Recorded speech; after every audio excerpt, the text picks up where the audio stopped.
Parce que le cinéma c'est de l'art, mais aussi des dollars, le service compta d'écran large revient sur la carrière au box-office de films importants. C'est l'heure des comptes. La saga Harry Potter ayant encaissé plus de 7,7 milliards en salles, entre Harry Potter à l'école des sorciers et Harry Potter et les reliques de la mort partie 2, il était impossible et impensable que le studio ne tire pas sur la corde.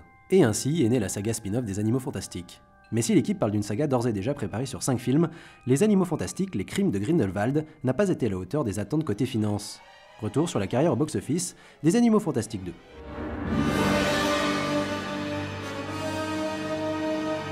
Harry Potter. 200 millions de dollars, c'est un peu plus que les 180 millions des Animaux Fantastiques.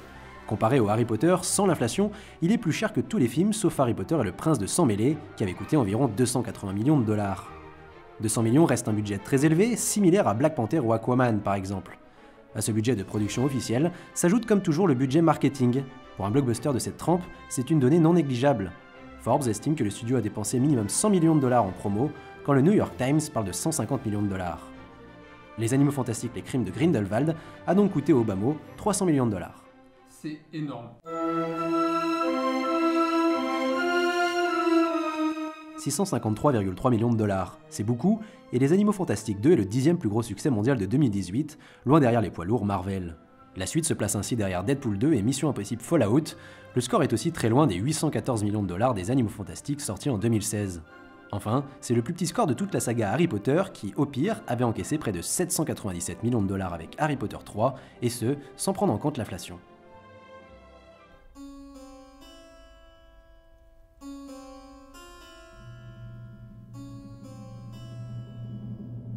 Pour rappel, le box-office... Je peux essayer, dis. Bah vas-y.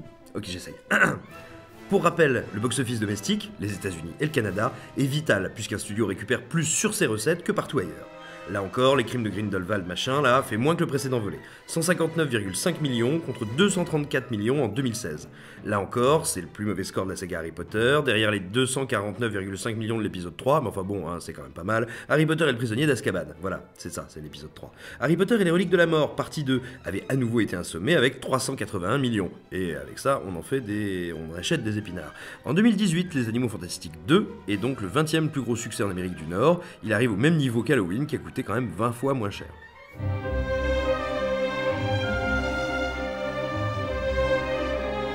493,8 millions récoltés dans le monde, encore une fois c'est loin des 580 millions des Animaux Fantastiques. C'est aussi, encore, le plus petit score dans l'univers Harry Potter, même sans compter l'inflation, puisque Harry Potter et le prisonnier d'Azkaban avaient touché 547,1 millions de dollars, et les autres films tournaient autour des 600 millions. Harry Potter et les reliques de la mort partie 2 avaient lui explosé les compteurs, avec plus de 960 millions de dollars récoltés, rien qu'à l'étranger. Les Crimes de Grindelwald a surtout marché au Japon, en Chine et au Royaume-Uni. La comparaison avec le précédent volet est là encore mauvaise, puisqu'en 2016, les Animaux Fantastiques avaient bien mieux marché dans ces 3 pays. Et comme vous l'aurez bien compris, la Chine n'a pas fini première, et ça fait du bien.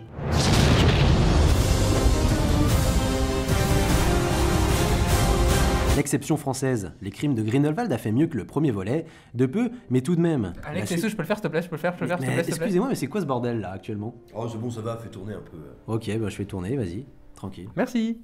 La suite a attiré un peu plus de 4 36 000 spectateurs, soit 36 000 de plus que Les Animaux Fantastiques en 2016. C'est donc le 7e plus gros succès de l'année, derrière Les Indestructibles 2, Les Tuches 3, et c'est aussi devant la plupart des autres films qu'on a abordés dans l'heure des comptes.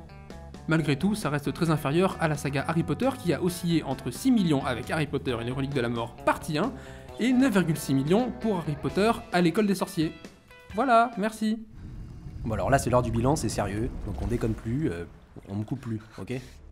Un calcul approximatif avec les données disponibles laisse conclure que Les Animaux Fantastiques 2 a à peine été rentable en salle, vu les sommes investies. Et c'est plausible, Deadline avait estimé que le précédent film avait généré environ 164 millions de bénéfices, en comptant des revenus liés à la vidéo et aux ventes télé, soit environ la différence au box-office entre les 2 épisodes. Replacé dans la franchise ou pris pour un film solo, Les Animaux Fantastiques 2 est donc une opération ratée pour les comptables. Reste heureusement les retombées merchandising par exemple, qui sont sûrement significatives.